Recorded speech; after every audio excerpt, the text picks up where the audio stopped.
the show like really makes you think. Have you ever felt like you're being watched, stalked, televised? Truman Burbank was experiencing that all of his life. First issue. How did Truman not realize he was trapped his whole life? Let's be honest. You're living for 30 years. And it wasn't until the 30th year that you realized everything was revolving around you, that you never had any serious mishaps. You never realized that you're like 5 minutes later to work because there was more traffic today. You never realized you were 30 minutes early because the road was basically empty. Like it's always the same amount of traffic. The director of the show said it, like if he really wanted to escape, he can escape. You get what I'm saying? I just feel like this guy was very content. He didn't necessarily crave any type of freedom. Like, come on, like your neighbors are out there every morning at the same time. Both of them, the dog jumps on you every day.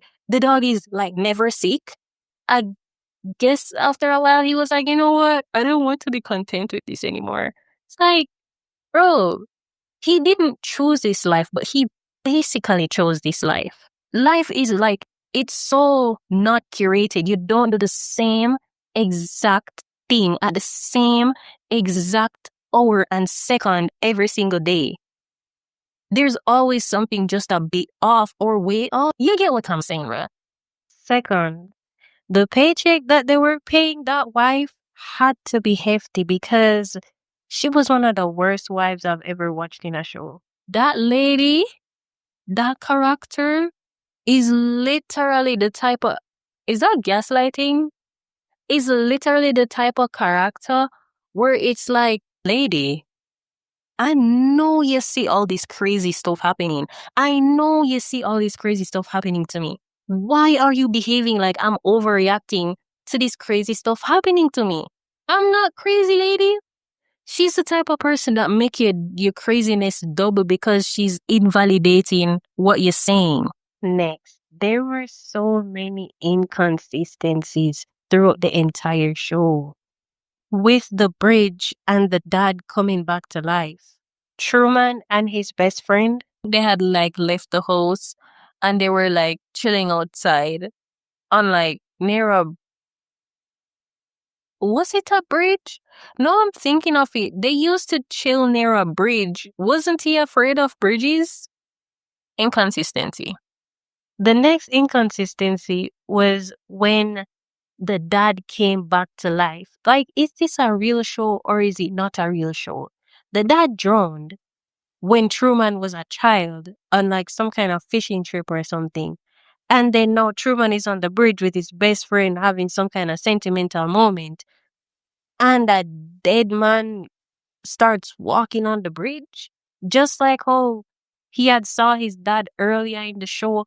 I'm like, is this a real show or is it supernatural? Well, what's it doesn't make any sense how dead people are coming back to life in a show and then they're trying to depict it as this man's true life. Wait, is that no, I was saying like, is that why it's called True Man? Because this is just true. No, I read it. Next is the fact that the entire country was in on this. Like, imagine growing up thinking people cared about you only to find out like the whole country, everyone around you was just cashing checks off of your existence. This kind of hurts my heart. It really kind of hurts my heart because it's like when the main director was talking and he was talking about how many people are on this set, he was like, the amount of people on this set could fill an entire country. And I was like, a whole country of fake people? It's ridiculous. Like, that is so sad. Like, no one could say, hey, bro, you know what? You're on a show, right? This ain't real life. You know what I mean? Yeah. Just playing. Just checking. More on why this country is really, really fake. Like, it comes on even to like the personal people in his life. his best friend, remember when he was on the bridge with his best friend? And they were talking and they were having that really sentimental moment where he was telling him about how he feels like everyone is watching him and how everything is revolving around him. And this best friend was giving a whole speech about, oh my gosh, nah, man, I care about you. If everyone is watching you and this whole thing is curated, then wouldn't I be in on it? We've been together since we were kids. I care about you, man. And I'm like, I was kind of feeling it. I was like, oh my gosh, so is he like one of the people who are not in the show? And then they show I don't know if it's another director or the person that's basically like telling the best friends the lines to say. And I'm like, oh, everybody's fake. Next is the beach scene with the girl that he had initially fell in love with. Let's be real. If he really wanted out, that moment should have changed everything. Because they had ended up on the beach to like chill and talk. She was basically like telling him, yeah, I do like you, I would want to be with you, but people don't want us to be together. And he's like, what people? Like, I'm just a regular guy, what people are you talking about? And she's like, Truman. She said it in this like cryptic way, which I don't understand. I feel like stuff like this is just to keep the movie plot going. Because it's like, why can't you just say, bro, your life is curated, nothing is real, escape as fast as you can. Everyone is watching you. Matter of fact, you're on a movie set. You're literally on a movie set. Instead, she's like, people are watching. Just know that nothing is as it seems. Girl, that's what I don't like about this. You see, that's what I don't like about shows sometimes. It's just like spit it out. But they don't, because it has to be, the plot has to thicken. Some dude had came and grabbed her up, and some old ass dude came, grabbed her up, and was like, what are you doing out here? Don't listen to her. She has schizophrenia. Don't listen to her, right? You're like, she has schizophrenia. And she was like, you're not my dad. You're not my dad. Oh boy. And Truman, let's talk. You're on the beach with a guy, or a guy's on the beach with a girl, and another random guy comes, grabs her up, and said, this is my daughter, and she's schizophrenic, and the girl is literally screaming, you're not my dad. Leave me alone, you're not my dad, I don't know you. And you don't put your back into trying to get her out of that car. Man's just Truman literally just standing there like, let her go, man. Yeah. No wonder. You see, that's his personality, bro. That's why he's on the show. That's why he been on the show for 30 years. Mine don't have no backbone. But sometimes we don't all have backbones.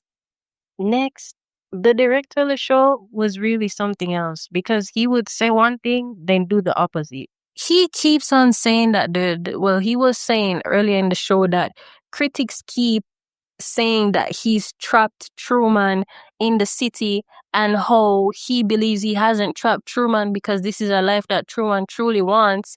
And if he wanted to escape, he would have. If he really wanted to, he could have. Nothing is stopping him. And then now we're about to see this guy do literally everything to stop him. Even before this, I was like, what do you mean there's nothing to stop him? When he tried to leave, you literally started off small. You set a lot of traffic. Then you made wild bushfires across the road. And then you send out a fake nuclear team. Then I guess you smoked him out or drugged him or something when he was in the far. What do you mean if he wanted to escape? He could have. Next, during Truman's final attempt to escape, bro, they let this man almost drown on live TV and nobody thought to, I don't know, call the police. The whole world was just sitting there. Yeah, he's like out on the ocean now. And they're like, we don't know how to bring him back. We don't know. And you know what the director says? This guy is not leaving this show. If he leaves this show, it's going to be dead. And so he tells, how is this legal? How is this legal? Ain't that some degree of murder? It purposely drowning a man on live TV? A final run. It was definitely not an exciting show, but it was interesting. It's so sad. Like, people just really want to run other people's lives. You have your own issues. Sort yourself out. People just always want to be in charge of someone. Just relax. How can you just see a baby and you're like, you know what? I'm going to create a whole show based on this baby and trap it in this fake city? Like, that really is a form of evil, ain't it? It has to be. Like, why couldn't you just be a regular show? Who watches that show? Why would I want to watch that show? It's literally a guy sitting in the bath, talking to himself in the mirror, taking a drive to work, and he does not know he's being videoed. Why would I want to watch that? That's an invasion of privacy. All right, maybe I'd watch an episode, but I'd watch an episode, but I wouldn't sit down and watch 30 years of that man's life. You can't broadcast people's life. I've seen so many shows about that, so many like Lifetime shows, where like these mechanics or plumbers coming to your house, and then when she goes into her room or goes into the kitchen to go cook something, dude runs into her room and put up a camera and starts live streaming her bedroom on whatever website. Like, what word is there to describe these creeps? You're a creep. Yeah, you weren't showing real intimate stuff, but still, how much more intimate could it be than 24/7 surveillance of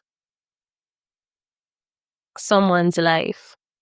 But anyways, that's the end of my chatter about the Truman Show. I'll see you guys in the next video, and bye-bye. Your craziness double because she's invalidating what you're saying, even though you know what you're actually experiencing. So he's like, get in the car. She's like, you're crazy, Mom. Get in the car. She gets in the car.